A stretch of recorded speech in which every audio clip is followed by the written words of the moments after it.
Assalamualaikum warahmatullahi wabarakatuh. Perkenalkan, nama saya Armina Siregar dengan NIM C1C021182. Saya dari R12 Akuntansi. Baiklah, di video ini saya akan mempresentasikan materi baru, yaitu ketentuan umum dan tata cara perpajakan. Adapun hal yang akan saya bahas diantaranya ada hak dan kewajiban pajak, selanjutnya ada kewajiban wewenang dan kewajiban fiskus. Mari simak video saya selanjutnya. Baiklah, pertama-tama saya akan membahas mengenai hak dan kewajiban pajak. Ada beberapa istilah yang terkait dalam ketentuan umum dan tata cara perpajakan. Adapun istilah yang pertama yaitu wajib pajak. Wajib pajak adalah orang pribadi atau badan yang menurut ketentuan peraturan perundang-undangan perpajakan ditentukan untuk melakukan kewajiban perpajakan, termasuk pemungut pajak atau pemotong pajak tertentu, atau orang atau badan yang telah memenuhi syarat-syarat kewajiban pajak subjektif dan objektif. Nah, untuk wajib pajak yang kita ketahui ada dua macam. Yang pertama orang pribadi, yang dimana orang pribadi bertanggung jawab atas pembayaran pajak termasuk wakil yang menjalankan hak dan kewajiban wajib pajak menurut ketentuan perundangan perpajakan. Dan yang kedua yaitu badan, seperti PT, CV, BUMN, atau BUMD, dan dalam bentuk apapun, baik yang melakukan usaha maupun yang tidak. Selanjutnya istilah subjek pajak adalah orang atau badan yang telah dinyatakan sebagai subjek hukum yang dikenakan pajak menurut ketentuan peraturan perundangan.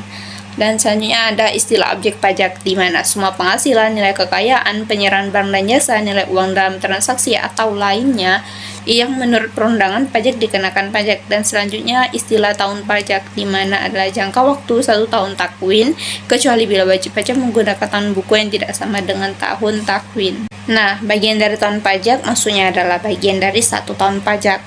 Selanjutnya yaitu istilah pajak yang terakhir, yaitu masa pajak, di mana jangka waktu yang lamanya sama dengan 1 bulan takwin atau jangka waktu lain yang ditetapkan dengan keputusan Menteri Keuangan paling lama 3 bulan takwin untuk pembayaran PPh pasal 25. Selanjutnya yaitu kewajiban wajib pajak. Terdapat beberapa kewajiban yang harus dilakukan oleh wajib pajak. Yang pertama, mendaftarkan diri sebagai wajib pajak WP orang pribadi ataupun badan, seperti KPP setempat, kepada NPWP seperti mereka yang dikecualikan sebagai wapaj. Adapun yang pertama yaitu tidak punya penghasilan selain dari pekerjaan jabatan dari satu pemberi kerja, penghasilan neto tidak melebihi PTKP, dan wanita kawin bersuami meskipun berpenghasilan sendiri kecuali jika ada perjanjian pisah harta. Dan yang terakhir seperti anak yang belum dewasa.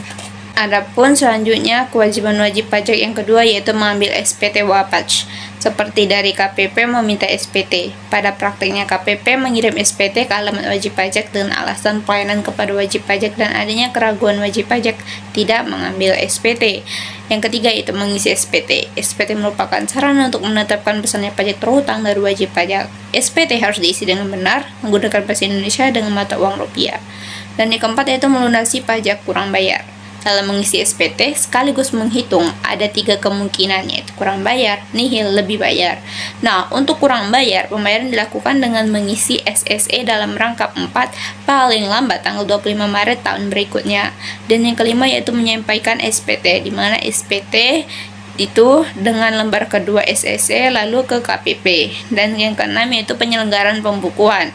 Pembukuan dilakukan apabila omset perusahaan di atas 600 juta dan di bawah cukupnya dilakukan pencatatan. Selanjutnya yang ketujuh yaitu menyimpan dokumen. Pembukuan disimpan selama 10 tahun kurang lebih dengan pasal 20 ayat 6 Undang-Undang Nomor 6 Tahun 1983. Dan yang ke-8 yaitu menyetor pembayaran massa. Menyetor pembayaran massa PPh pasal 25 paling lambat tanggal 15 bulan masa berikutnya. Dan yang ke-9 yaitu memotong dan menyetor pajak tahun berjalan tanggal 10 bulan berikutnya untuk PPh pasal 21 dan 10 hari sejak saat terhutang pajak untuk PPh pasal 23. Dan yang ke-10 yaitu melapor hasil potongan wajib pajak, harus melaporkan hasil potongannya ke KPP. Yang ke-11 memberikan keterangan, 12 memperlihatkan pembukuan, ke-13 memberikan kesempatan petugas memasuki ruangan, ke-14 mentiadakan kerahasiaan, dan yang terakhir yaitu 15 membantu melancarkan pemeriksaan. Selanjutnya yaitu hak-hak wajib pajak. Selain kewajiban wajib pajak, pajak juga memiliki hak yang harus diketahui sehubungan dengan pembayaran hutang pajaknya. Adapun yang pertama yaitu hak menghitung pajak sendiri, karena sistem pemungutan pajak di Indonesia yaitu full self assessment system, di mana wajib pajak bersifat aktif dan fiskus bersifat pasif. pada pemeriksaan terhadap wajib pajak dilakukan apabila 1. SPT wajib pajak menunjukkan lebih bayar dan mohon untuk direstitusi. Dan yang kedua yaitu KPP memiliki data tentang adanya indikasi yang mengharuskan dilakukan pemeriksaan. Hak yang kedua yaitu hak melakukan pembetulan, di mana pembetulan terhadap pajak terhutang yang harus diwajar wajib pajak harus dilaporkan wajib pajak kepada Dirjen Pajak. Dan yang hak ketiga yaitu mengajukan permohonan restitusi. Restitusi dapat diajukan oleh wajib pajak kepada Fiskus terhadap kelebihan pembayaran pajak terhutang. Restitusi itu sendiri yaitu pengembalian pembayaran dalam bentuk uang terhadap pajak yang lebih bayar. Adapun hak yang keempat yaitu hak memperoleh kepastian hukum terhadap restitusi yang dimohon. Pada 12 bulan sejak permohonan restitusi dilakukan, bila tidak ada keputusan maka dianggap permohonan restitusi dibatalkan. Dan yang kelima yaitu hak memperoleh pembayaran restitusi dalam waktu 1 bulan. Keenam, hak memperoleh surat pemberitahuan SPB diganti dengan SKP nihil. Dan yang ketujuh, hak mengajukan surat keberatan. Yang kedelapan, hak memperoleh kepastian hukum atas permohonan keberatan. Yang kesembilan, hak menyampaikan mohon banding. Yang kesepuluh, hak mengajukan keberatan atas keputusan saksi.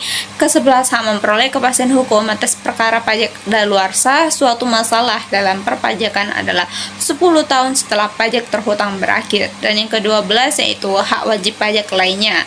Hal ini diatur dalam PP No 31 tahun 1986 yaitu tentang tata cara di bidang pemeriksaan seperti meminta surat perintah pemeriksaan, meminta penjelasan tentang pemasuk dan tujuan pemeriksaan, dan meminta penjelasan atas perbedaan hasil pemeriksaan dengan data wajib pajak.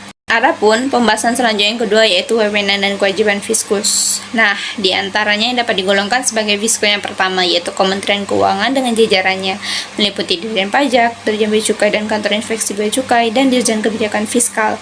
Nah, Dirjen Pajak meliputi KPP di seluruh Indonesia, Kantor Wilayah atau Kantor Pemeriksa dan Penyidik Pajak seluruh Indonesia, dan Kantor Penyeluruhan Pajak Kabupaten Kota. Dan yang kedua ada Gubernur dengan Dispenda TK 1. Dan yang ketiga itu Bupati atau Wali Kota dengan Dispenda TK 2. Adapun wewenang Fiskus menurut Undang-Undang Nomor 28 Tahun 2007. Yang menjadi wewenang Fiskus adalah yang pertama yaitu memberikan penyuluhan kepada wajib pajak. Penyuluhan diberikan kepada masyarakat dalam rangka pembinaan kesadaran wajib pajak.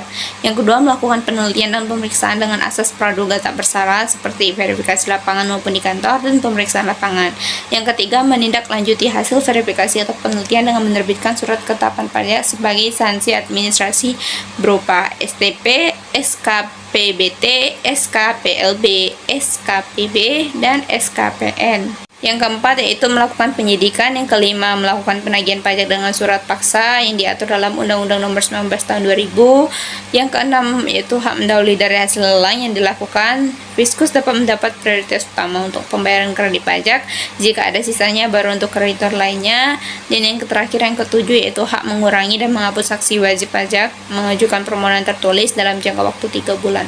Lalu KPP menerbitkan surat keputusan dalam jangka waktu 12 bulan. Lewat dari 12 bulan tidak ada jawaban dan dianggap dikabulkan keberatan wajib pajak.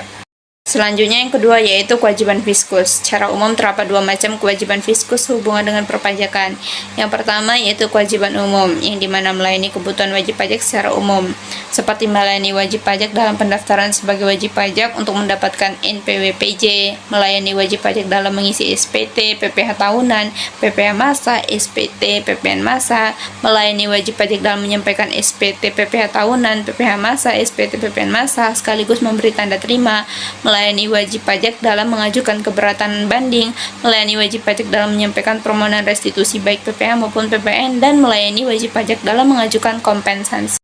Selanjutnya yaitu melayani wajib pajak dalam mengajukan permohonan cicilan atas tunggakan, dan melayani wajib pajak dalam mengajukan pembetulan atas PT yang telah disampaikan, seperti kewajiban menerbitkan surat-surat keputusan berkenaan dengan permohonan restitusi dan keberatan dalam waktu 12 bulan setelah tanggal surat permohonan, dan penerapan norma perhitungan izin penggunaan pembukuan dalam bahasa asing.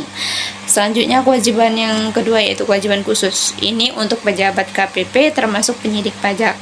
Nah, mereka harus memberitahukan kepada pihak yang berwajib.